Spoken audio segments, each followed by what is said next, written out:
नमस्कार। कैसे हैं आप लोग। आज आपके सामने जो कहानी लेकर मैं आया हूँ वो कहानी है सच्चिदानंद हीरानंद वात्स्यायन अज्ञेय जी की। जी हाँ, अज्ञेय जी की कहानी है रोज। इस कहानी को जो है एक और नाम से जानते हैं और वो है गैंग्रीन। इस कथा में जो है वो समाज में गैंग्रीन की तरफ फैलता हुआ जो घाव है उसको जो है उसके मर्म को जो है वो रखने की कोशिश अज्ञेय जी ने अपने यथार्थवादी अंदाज में किया है। इस कथा में जिस तरह से इंसान जो है वो अपने दिनचर्या से बंध जाता है, अपने रोज की दिनचर्या से बंध जाता है और ऐसा लगता है बस जीवन का अंत यहीं हो गया, इसके बाद कुछ जीवन है ही नहीं।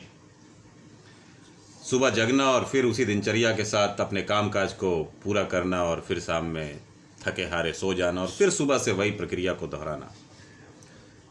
तो इसी चीज को उजागर करते हुए अज्ञेय जी ने प्रकाश डालने की कोशिश की है ऐसी स्थिति पर जहां इंसानों ने जो है वो सपने देखने छोड़ दिए हैं, जहां इंसानों ने अपने लिए सीमाएं तय कर ली हैं, जहां इंसानों के लिए जो चरमोत्कर्ष है वो यही है कि बस जी रहे हैं और जी रहे हैं। विशेषकर महिलाओं में उनका तो जीवन बस ऐसे ही चल रहा है जैसे कि वो एक दिनचर्या में बंधी हुई सी जो है वो पशु समान है। न कोई सोच है, न कोई उम्मीदें हैं, बस जिंदगी को ढो कर ले जाना है। तो इन्हीं चीज़ों को अपने शब्दों में रखते हुए एक कथा जो है वो लिखी गई है। लेखक अपनी एक दूर की बहन के घर जो है वो आए हुए हैं। उनकी बहन मालती, उनके पति हैं जो कि एक डॉक्टर हैं, पेशे से एक डॉक्टर हैं, और साथ में मालती का एक छोटा सा बच्चा है, नन्हा सा। तो ये कुल लोग हैं, ये कुल पात्र हैं इस कथा के, और इसी के माध्यम से इस मर्म को स्पष्ट करने की कोशिश की है अज्ञेय जी ने। दोपहर का समय है। लेखक जो है वो अपनी दूर की बहन मालती के घर जो है वो आए हुए हैं। दोपहर में उस सूने आंगन में पांव रखते ही ऐसा आभास होता है लेखक को जैसे यहाँ किसी श्राप की छाया जो है वो हो। जब मालती लेखक को घर के अंदर बुलाती है तो वो पूछते भी हैं उसके पति के बारे में कि है नहीं क्या वो। मालती बताती है कि नहीं है, यहीं है, दफ्तर गए हुए हैं और लगभग 1:30-2 बजे के आसपास जो है वो आते हैं यहाँ पर। यानी शुरुआत से ही जो है कहानी में कैसे इंसान समय से बंधा हुआ है, समय को तय करने की कोशिश देखी जा रही है कि सुबह वो निकल जाते हैं कामकाज पर, डॉक्टर साहब है ना, मालती के पति, और फिर 1:30-2 बजे तक वो वापस आते हैं। तो एक रूटीन उनका, और फिर उसके बाद जब आते हैं तो फिर 1-2 घंटे का वक्त होता है उनके पास, कुछ मरीजों को देखना होता है, उसको देखने के लिए वो जाते हैं। तो ये सारी चीज़ें जो है वो शुरुआत से ही जो है वो कहानी में चलती जा रही है। बैठाती है वो लेखक को और उसके बाद पंखा झेलने लगती है, और जब पंखा झेल रही होती है तो राइटर जो है वो उसको रोकता है। लेखक कहता है कि मुझे दे दो, है ना। पहले तो कहता है कि मुझे इसकी ज़रूरत नहीं है, लेकिन मालती जो है वो समझाती है उसे कि नहीं, इतनी दूर से आप आए हैं, ज़रूरत कैसे नहीं है भला, यानी अपने स्नेह को उजागर करती है थोड़ा बहुत। और उसके बाद जब लेखक कहता है चलो मैं खुद ही ये पंखा जो है वो कर लेता हूँ, तो शायद वो ना कहने वाली थी कि अचानक जो है वो छोटा सा जो शिशु था, तो उस शिशु के, उसके बच्चे की, उस नन्हे से बच्चे की रोने की आवाज़ पास वाले कमरे से आती है और वो करके वो पंखा जो है वो देकर वो चली जाती है। अब यहाँ से शुरू होता है मालती की वो कहानी कि किस तरीके से वो घरेलू कामों में बंधी हुई है। अगर मन में कोई चाहत भी आती है, कोई चाह भी है, तो वो उसे पूरा नहीं कर पाती है, क्योंकि कर्तव्य और कर्तव्यों से ऐसी बंधी हुई है, समय के हिसाब से चीज़ों के साथ ऐसे ढाल लिया उसने आपको, है ना, अपने आप को, कि अब उसके लिए वही दिनचर्या जो है ना, वही सब कुछ रह गया है। और चाहत, मन की सोच, वो सब जो है वो कोई खास काम यहाँ करती नहीं है। लेखक याद करता है कि मालती उसके दूर की बहन तो है, परंतु बहन के साथ साथ वो उसकी सखा भी रही है। एक साथ पढ़ाई की है, एक साथ ये लोग हंसते खेलते थे, स्वच्छंद विचारधाराओं का आदान प्रदान होता था इन दोनों के बीच, और ऐसा संबंध था इनके बीच कि ऐसे समझ लीजिए कि भ्रातृत्व वाली बात को थोड़ा सा हम लोग दूर कर देते हैं, कौन छोटा कौन बड़ा, है ना, इस चीज़ का भी ख्याल इन लोगों के बीच में नहीं था, है ना, आपस के लिए। और एक तरह से कहिए कि बिल्कुल जैसे वो मित्र होते हैं, है ना, जो साथ में ठिठोली करते हैं, हंसते हैं, बोलते हैं, उस तरह का कुछ संबंध जो है वो लेखक और मालती का रहा था। लेकिन आज जब लेखक आए हुए हैं तो एक अजीब सी शांति वो मालती में देखते हैं, जो उसने पहले कभी नहीं देखा था। विवाह के पहले ही उससे मिले थे और इतनी शांत चित्त, इतनी गंभीर, शायद ही किसी बात पर पूछने पर वो जवाब दे, कहीं खोई खोई सी दिखने वाली एक लड़की जो है वो उसके सामने आज मौजूद थी।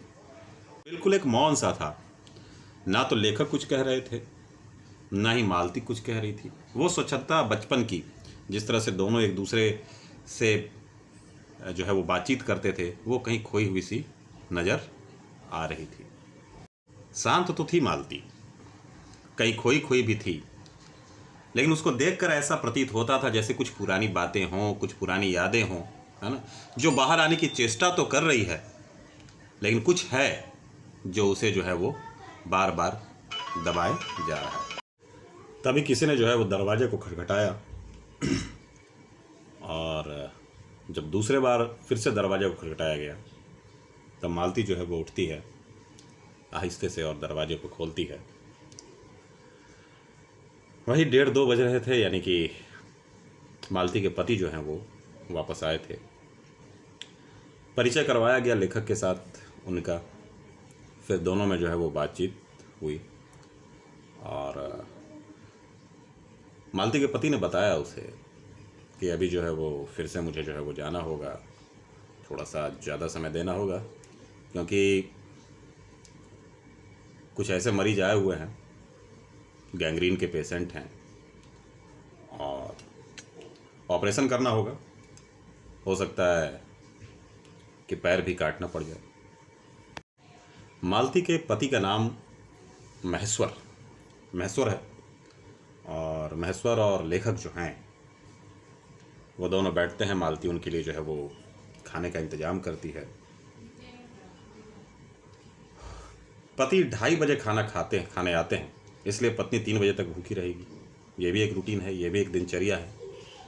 और भी कई दिनचर्या को इन्होंने जो है वो यहाँ वर्णन किया है कि किस तरीके से सुबह से शाम जो है वो मालती अपने दिनचर्या से बंधी हुई है और एक खिलौना मात्र बनकर रह गई है।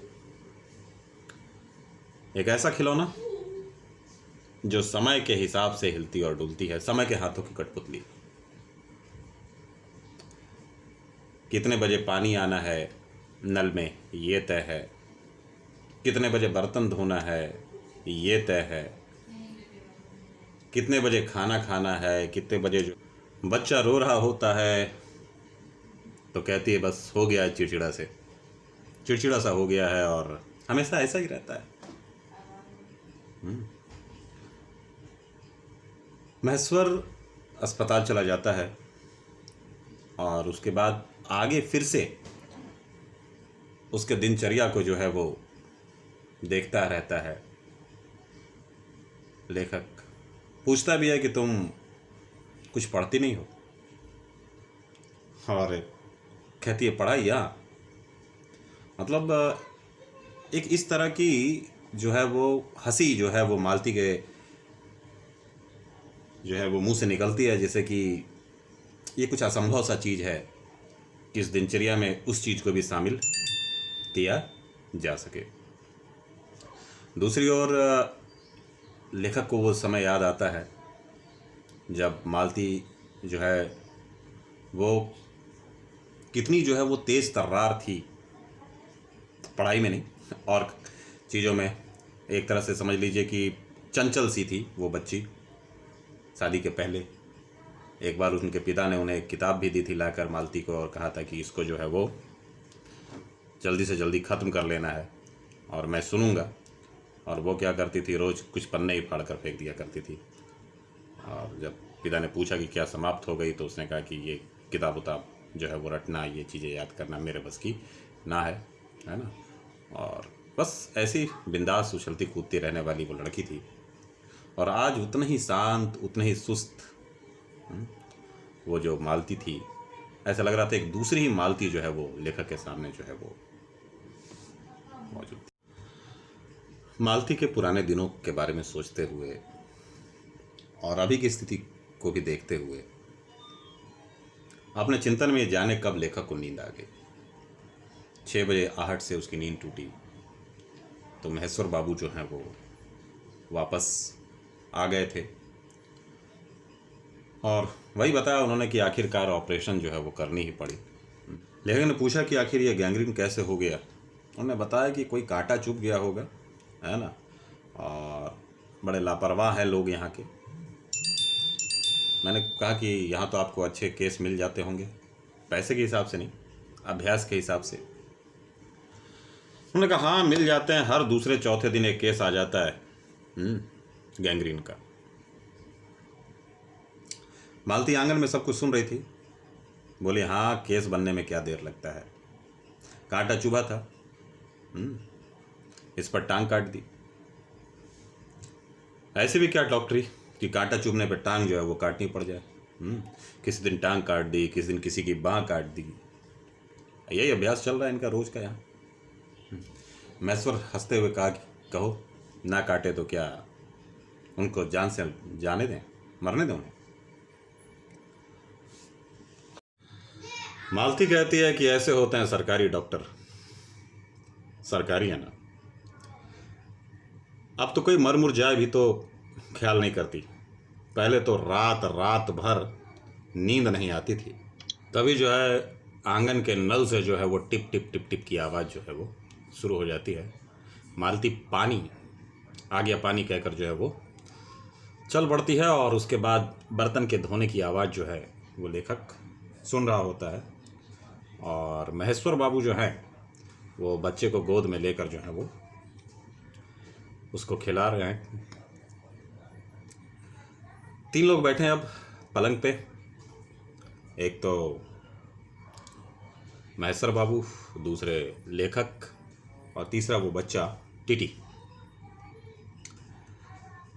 वार्तालाप के लिए कोई उपयुक्त विषय नहीं था, है ना, इसलिए बीच बीच में ये लोग जो है वो चुप हो जाया करते थे। पहली मुलाकात भी थी इन लोगों की, तो चुप हो जाना जो है वो स्वाभाविक भी था, है ना। बीच बीच में अचानक कर्तव्य सा याद आ जाता होगा महेश्वर बाबू को, हमारे यहाँ आती थी, मैं बात नहीं कर रहा हूँ, तो कुछ बातचीत जो है वो छिड़ जाती थी।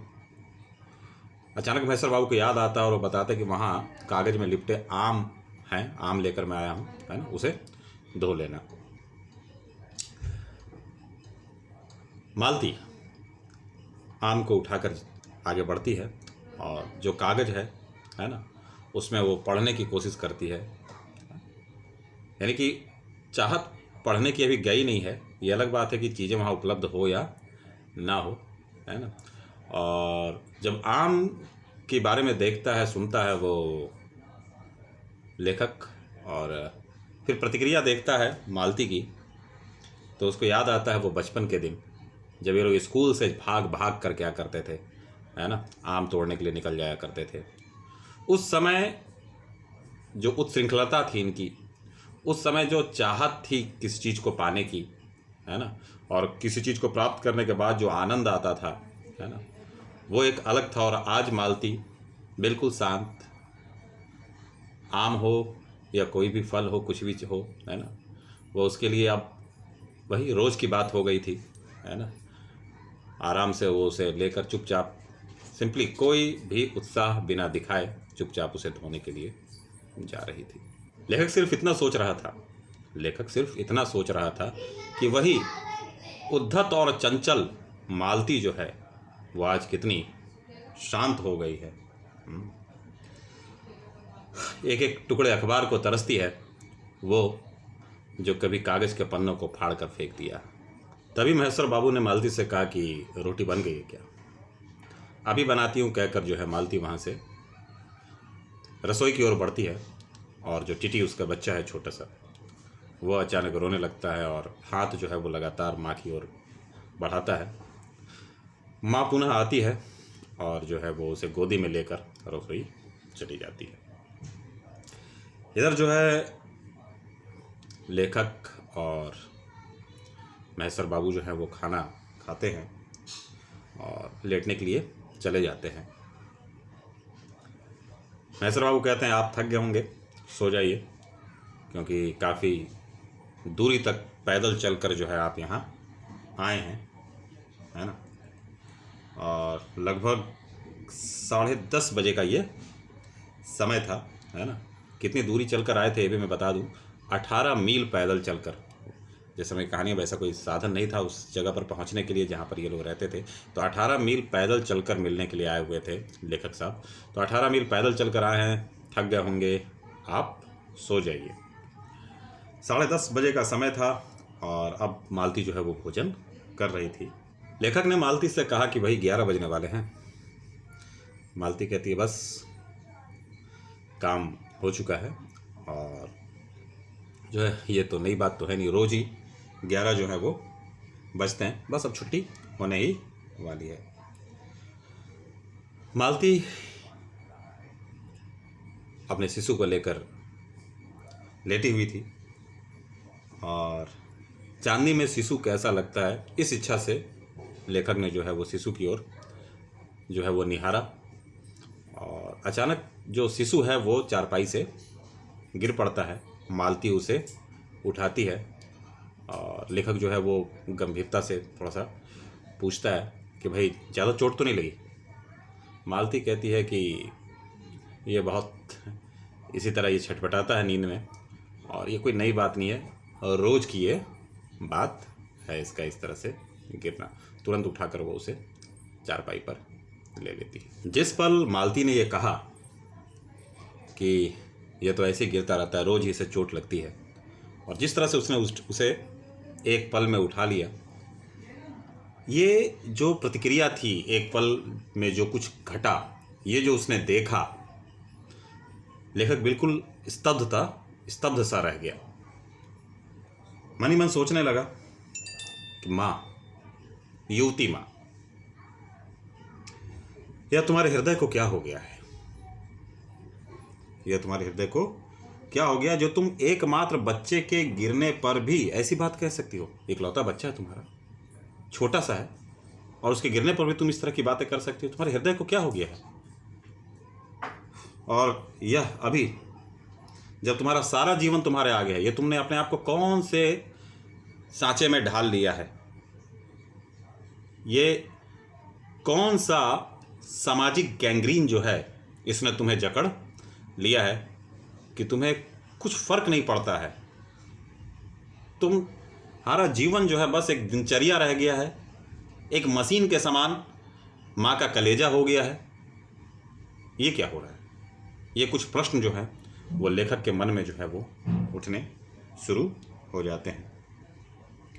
खैर जो भी था, इतने देर में फिर शांति छा जाती है ना। 11 का घंटा बजा, यानी इस समय पूरे 11 बज गए थे। लेखक की पलकें भी अब धीरे धीरे भारी हो रही थी, उसे भी नींद आ रही थी, लेकिन एक बार फिर से उसने मालती की ओर देखा और मालती नींद में वो भी आ रही थी। तेज़ी से उसकी मतलब सांसें जो है वो चल रही थी कि बस अब उसे तेज़ नींद आने वाली होगी। और फिर उसके मुंह से निकला 11 बज गए, 11 बज गए, यानी सोने का समय हो गया। तो ये कहानी थी दिनचर्या में ढले उस युवती की जिसके आगे पूरा संसार अभी बाकी था, लेकिन ऐसा लगता था कि बस अब इसका संसार यहीं शुरू है और यहीं ख़त्म है। इसी दिनचर्या में वो अपने सारा जीवन जो है बिताने लगी है। एक दिन का पूरा विवरण देकर लेखक ने समझाने की चेष्टा की है कि कैसे जो है समाज में लोग जो हैं वो बस रूटीन लाइफ जी रहे हैं, कुछ नया करने की इच्छा नहीं, कुछ नया पाने की चाहत नहीं। खासकर युवतियां, है ना, कब युवा हुई, है ना, जो युवा अवस्था होता है उसके जो भी गुण होते हैं, है ना, वो कब वो त्याग चुकी। हर कोई जो है वो समय के पहले वृद्ध सा नज़र आने लगा है। तो उम्मीद है पाठ आपके समझ में आया होगा।